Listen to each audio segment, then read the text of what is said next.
सो अब हम देखेंगे ट्रांसपोर्ट ऑफ बिलीरुबिन कैसे होता है। सो इसमें हम क्या याद रखेंगे, 3 टीम याद रखेंगे और ईच टीम में 2 प्लेयर्स, मतलब 3 टीम और एक टीम में 2 प्लेयर, मतलब कितने हो गए, 6 प्लेयर हो गए। 3, अगर हम तीनों मिलकर प्लेयर्स, कितने प्लेयर्स हो गए, 6 प्लेयर्स हो गए और 3 टीम हो गए।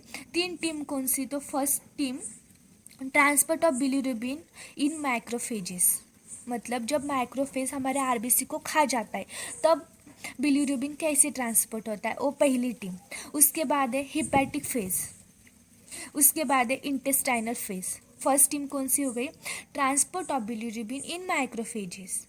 उसके बाद है हिपैटिक फेज, उसके बाद है इंटेस्टाइनल फेज। आप बताओ, transport of bilirubin in microphages, hepatic phase और लास्ट है इंटेस्टाइनल फेज। अब इन टीम के मैं प्लेयर्स बताऊंगी। जो transport of bilirubin in microphages है उनमें सबसे पहला प्लेयर है माइक्रोफेज और सेकंड है ब्लड स्ट्रीम। और जो सेकेंड वाली टीम है हमारी हिपैटिक फेज, उसमें जो हिपैटिक मतलब क्या, लीवर, और लीवर एक टीम हो गई। सो लीवर एक प्लेयर और उसमें सेकेंड वाली बिलियरी डक्ट। उसके बाद है इंटेस्टाइनल फेज। इंटेस्टाइनल फेज में फिर 2 प्लेयर, एक स्मॉल इंटेस्टाइन और एक किडनी। सो अब हम आप बताओ। सबसे पहले हो गया transport of bilirubin in microphages. Transport of bilirubin in microphages में 2 प्लेयर थे, माइक्रोफेजेस, और उसके बाद है ब्लड स्ट्रीम। उसके बाद है हिपैटिक फेज। हिपैटिक फेज में फिर 2 प्लेयर हो गए, एक हो गया लीवर और एक हो गया दूसरा वाला हो गया गॉल ब्लैड, बिलियरी डक्ट। तो बताओ टीम कौन सी है, तो सबसे पहले हमारी कौन सी टीम थी, transport of bilirubin. Transport of bilirubin में कौन सी टीम हो गई, एक हो गई माइक्रोफेजेस और ब्लड स्ट्रीम। और हमारी सेकेंड वाली टीम कौन सी थी, हमारी जो सेकेंड वाली टीम थी वो थी हिपैटिक फेज, और उसमें कौन से प्लेयर थे, लीवर यानी बिलियरी डक्ट। और हमारे थर्ड जो थी उसमें कौन सी फेस थी, इंटेस्टाइनल फेस, और उसमें कौन से प्लेयर है, स्मॉल इंटेस्टाइन एंड किडनी। ये आपको याद रखना चाहिए। अब मैं आपको बताऊंगी कैसे होता है। सबसे पहले फैगोसाइटिक सेल, जो माइक्रोफेज है उनमें फैगोसाइटिक सेल प्रेजेंट होती है। उन फैगोसाइटिक सेल्स का क्या काम है, तो वो सबसे पहले उसका काम है ईटिंग करने का, ब्रेक करने का और एक्सक्रीट करने का। ये मेन फंक्शन किसका है, फैगोसाइटिक सेल का। ये क्या करेगी, जो हमारा आरबीसी माइक्रोफेजस क्या कर देगी, इसको खा जाएगी। मतलब macrophages engulf RBC, break the RBC and release the haemoglobin. क्या होता है, जो सपोज ये हमारा कौन है, माइक्रोफेजस, ये इस आरबीसी को खा जाता है। खा जाने के बाद वो रिलीज करता है, क्या रिलीज करता है, हीमोग्लोबिन। अब इस हीमोग्लोबिन का क्या होता है, तो इस हीमोग्लोबिन का 2 में कन्वर्जन होता है, ब्रेक होता है, वो ग्लोबिन में और एक हीम में। जो ग्लोबिन है उसका क्या होता है, अमाइनो एसिड, और उस अमाइनो एसिड फिर हम यूज करते हैं for formation of new RBC. The amino acid reutilise for formation of new RBC. लेकिन जो हीम था उसका क्या होता है, हीम में फिर 2 प्रोडक्ट होते हैं, एक तो आयन होता है और एक था पॉर्फिरिन। फिर उसमें ब्रेक होता है, एक आयन और एक porphyrin. Iron is a nutritive in form of mature RBC. आयन किसके लिए यूज होता है, तो हमारे जो भी मैच्योर आरबीसी है उनके न्यूट्रिशन के लिए आयन को यूज कर दिया जाता है। लेकिन जो पॉर्फिरिन है उसमें क्या होता है, जो एक रिंग लाइक स्ट्रक्चर है, तो एक क्या हो जाता है, एक लीनियर स्ट्रक्चर फॉर्म होता है। मतलब porphyrin ring is open to form linear structure which is known as a UBC। UCB मतलब क्या, तो अनकॉन्जुगेटेड बिलीरुबिन। मतलब जो हमारा रिंग लाइक पॉर्फिरिन था वो कैसे हो जाता है, लीनियर स्ट्रक्चर, उसको हम क्या नाम देते हैं, अनकॉन्जुगेटेड बिलीरुबिन। अनकॉन्जुगेटेड और कॉन्जुगेटेड मतलब क्या, कॉन्जुगेटेड मतलब इस स्ट्रक्चर के साथ और एक एसिड या फिर और एक स्ट्रक्चर कंबाइन होना, मतलब कॉन्जुगेटेड। और इस स्ट्रक्चर के साथ कोई भी कंबाइन न होना, इसको कहते हैं हम अनकॉन्जुगेटेड। सो एक लीनियर ओनली सिंपल स्ट्रक्चर है। सो इसको हम क्या कहेंगे, unconjugated bilirubin linear structure. Okay, अब क्या हुआ, अब इतना आपको क्या समझ में आया, जो हमारा आरबीसी था उसको किसने एंगल्फ किया, माइक्रोफेज ने। फिर वो माइक्रोफेज ने एंगल्फ करने के बाद वो ही एचबी में कन्वर्ट हुआ। एचबी में फिर क्या होता है, ब्रेक होता है। फेट ऑफ हीमोग्लोबिन आपने पढ़ा होगा, उसमें क्या होता है, ग्लोबिन और आयन, ग्लोबिन और हीम सेपरेट होते हैं, ग्लोबिन और हीम। ओके, और जो ग्लोबिन है उसका क्या होता है, अमाइनो एसिड होता है। अमाइनो एसिड हम फिर रीयूटिलाइज करते हैं for a new RBC form करने के लिए। क्या होगा ग्लोबिन का, अमाइनो एसिड, और अमाइनो एसिड हम कहाँ यूज़ करते हैं, फिर न्यू आरबीसी बनाने के लिए। लेकिन जो हीम था उसमें कौन कौन प्रेजेंट है, एक आयन प्रेजेंट है और एक कौन है, पॉर्फिरिन प्रेजेंट है। जो आयन है वो फिर सेपरेट होता है, जो पॉर्फिरिन है वो भी सेपरेट होता है। ये दोनों सेपरेट होने के बाद जो आयन है ये न्यूट्रिशन प्रोवाइड करता है, जो भी हमारे मैच्योर आरबीसी है उनमें। उसमें भी दो नाते हैं, एक है हीमोसिडेरिन और दूसरा है ferritin. Haemosiderin means group of irons, मतलब अगर ग्रुप में आयंस होंगे तो हमको हीमोसिडेरिन ऐसे कहते हैं। उसके बाद है पॉर्फिरिन। जो पॉर्फिरिन है एक कैसा है, रिंग लाइक स्ट्रक्चर है। इस रिंग लाइक स्ट्रक्चर का क्या फॉर्म होता है, लीनियर लाइक स्ट्रक्चर। उसको हम क्या कहते हैं, अनकॉन्जुगेटेड बिलीरुबिन। देखो यहाँ पे बिलीरुबिन फॉर्म हो गया, कहाँ पे फॉर्म हो गया, एंड रिजल्ट में। हमने डेफिनेशन में क्या देखा था, जॉन्डिस के हमने डेफिनेशन में देखा था, bilirubin is the end product at RBC breakdown. Bilirubin हमको क्या कहाँ फॉर्म हो गया, and product of RBC breakdown. देखो मिला ना यहाँ पे एंड प्रोडक्ट ऑफ आरबीसी के ब्रेकडाउन में कौन मिला, अनकॉन्जुगेटेड बिलीरुबिन लीनियर स्ट्रक्चर। अब क्या करता है, ये अनकॉन्जुगेटेड लीनियर स्ट्रक्चर हमारे फर्स्ट प्लेयर से सेकंड प्लेयर में जाता है। सेकंड प्लेयर कौन था, याद करो, ब्लड था, ब्लड स्ट्रीम। ओके, उस ब्लड स्ट्रीम में क्या होता है, जो हमारा अनकॉन्जुगेटेड बिलीरुबिन स्ट्रक्चर है, हमारे ब्लड में कौन कौन प्रेजेंट होते हैं, हमारे ब्लड स्ट्रीम में प्लाज्मा होता है। प्लाज्मा के फिर जो प्लाज्मा है डब्ल्यूबीसी आरबीसी वो प्रेजेंट होते हैं। लेकिन ये क्या करता है, हमारा अनकॉन्जुगेटेड बिलीरुबिन जाके हमारे ब्लड में जो प्लाज्मा है, प्लाज्मा में फिर टाइप आते हैं, सीरम, अल्ब्यूमिन, ग्लोबुलिन, उसमें ओ। लेकिन ये क्या करता है, उन सब के पास न जाके ओनली वन के पास जाता है, वो कौन है, अल्ब्यूमिन प्लाज्मा प्रोटीन के पास हो जाता है। अनकॉन्जुगेटेड बिलीरुबिन क्या करता है, अल्ब्यूमिन प्लाज्मा प्रोटीन के साथ कंबाइन होता है। ओके, फिर हमको एक कॉम्प्लेक्स मिलता है, उस कॉम्प्लेक्स को हम क्या कहते हैं, unconjugated bilirubin albumin. Okay, complex का नाम क्या है, अनकॉन्जुगेटेड बिलीरुबिन अल्ब्यूमिन। फिर एक कॉन्जुगेट, अब ये क्या हो गया, अनकॉन्जुगेटेड बिलीरुबिन अल्ब्यूमिन कॉम्प्लेक्स क्या करता है, अब हमारे सेकेंड टीम में एंटर करता है। हमारी सेकेंड टीम कौन सी है बताओ, हिपैटिक फेज। अब फर्स्ट टीम ने क्या क्या किया, फर्स्ट टीम ने तो एक तो माइक्रोफेज फर्स्ट टीम वाला प्लेयर था, उसने उसको खाया किया और सेकेंड टीम प्लेयर के पास भेजा। सेकेंड टीम वाले ने भी अपने साथ वाले एक को उसके साथ भेजा। फिर वो दोनों मिल के कहाँ आ गए, हिपैटिक फेज में आ गए। अब हमारी सेकेंड टीम हो गई।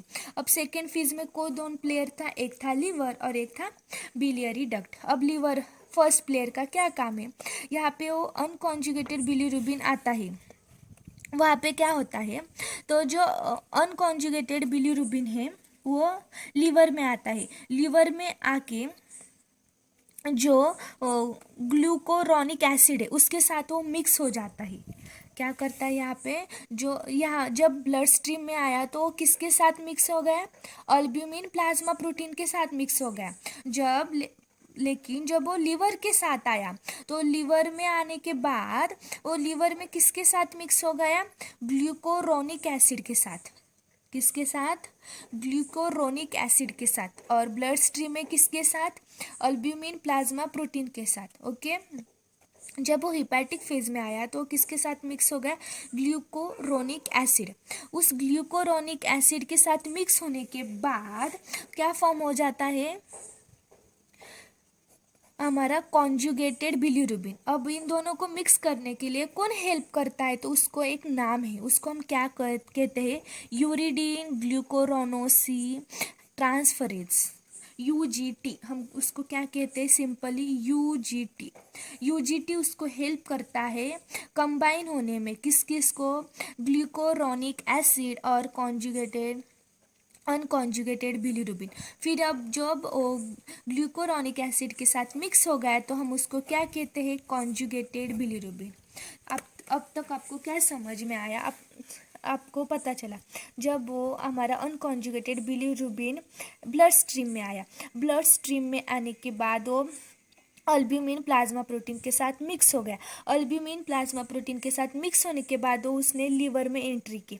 लीवर में एंट्री करने के बाद वो फिर से किसके साथ मिक्स हो गया, ग्लूकोरोनिक एसिड के साथ। ग्लूकोरोनिक एसिड के साथ मिक्स करने के लिए किसने हेल्प किया, यूजीटी। ओके, फिर क्या हुआ, उस यूजीटी ने उसको ग्लूकोरोनिक एसिड और कॉन्जुगेटेड बिलीरुबिन अनकॉन्जुगेटेड बिलीरुबिन को मिक्स किया, उसकी वजह से क्या फॉर्म हो गया, कॉन्जुगेटेड बिलीरुबिन। अब हमारा जो कॉन्जुगेटेड बिलीरुबिन है, अब वो हमारे थर्ड प्लेयर के, मतलब सेकेंड टीम के सेकेंड प्लेयर के पास जाएगा। सेकेंड प्लेयर कौन था, हमारा बिलियरी डक्ट। अब जब वो हमारे बिलियरी डक्ट में जाएगा तो क्या होगा, वहाँ पे कौन सी भी प्रोसेस नहीं होगी, वो आगे आगे वैसे ही बढ़ते जाएगा, क्योंकि वहाँ पे उसे वो कोई नहीं उस मिलता, तो वो आगे आगे जाता है। आगे आगे जाने के बाद हमारा बिलियरी डक्ट मेन कौन है, गॉल ब्लैडर। गॉल ब्लैडर क्या करता है, सबसे पहले मेन काम करता है यहाँ से वहाँ ट्रांसफ़र करने का, मतलब लीवर से स्मॉल इंटेस्टाइन में ट्रांसफ़र करने का काम कौन करता है, गॉल ब्लैडर। यहाँ पे क्या लिखा है, gall bladder conjugated bilirubin transfer into small intestine.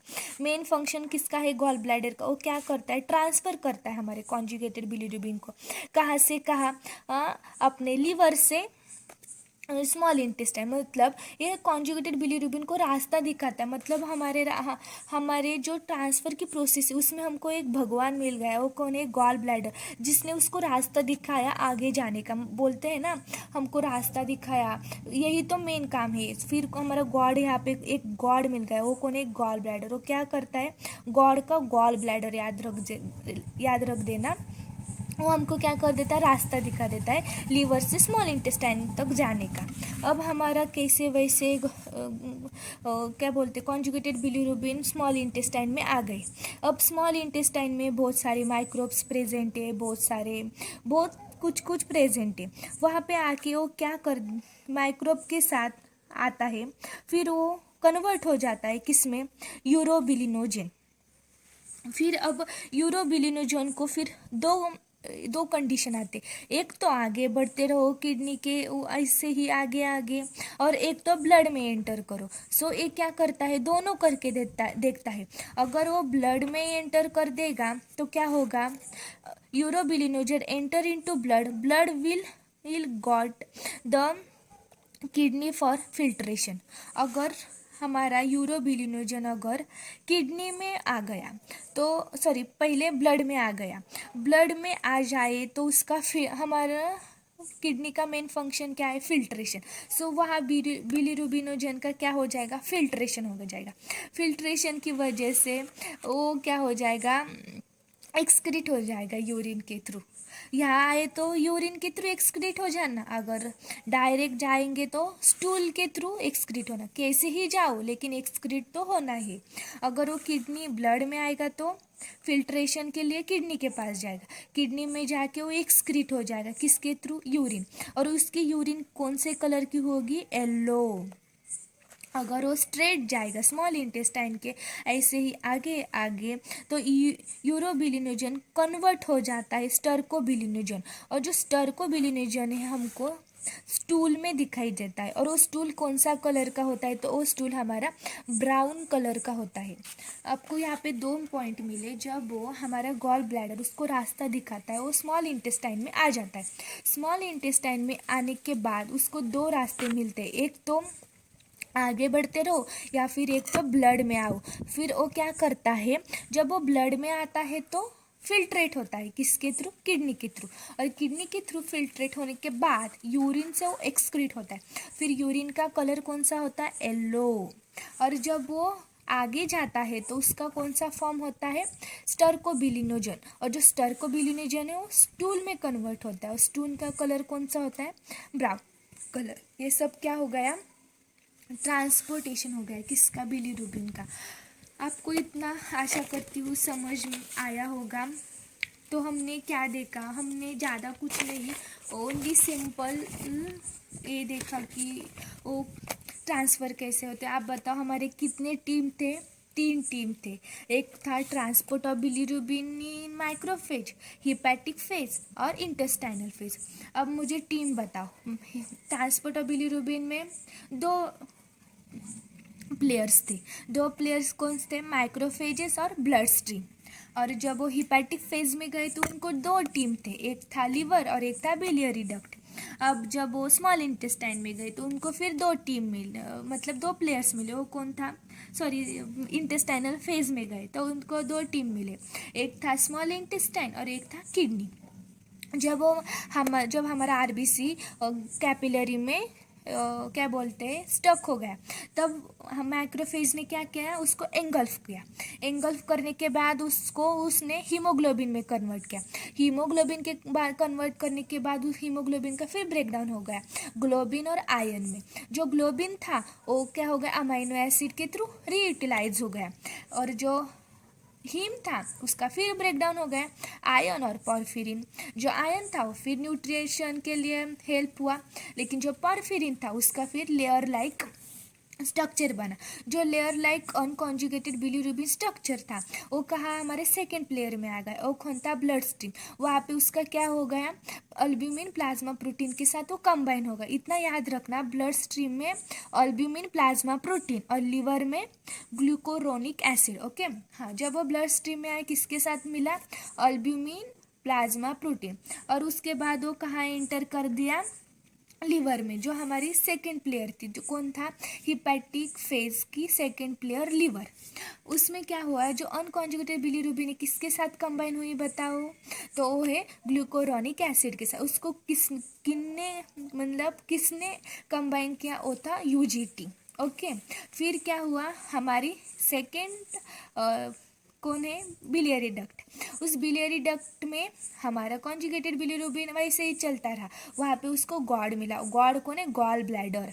उसने रास्ता दिखा लीवर से स्मॉल इंटेस्टाइन तक। फिर वो आगे गया, वहाँ पे बहुत सारे माइक्रो प्रेजेंट है, उनके साथ मिलकर वो क्या फॉर्म हो गया, यूरोबिलिनोजन। यूरोबिलिनोजन को फिर 2 रास्ते मिले, एक तो डायरेक्ट जाओ या फिर ब्लड में आओ।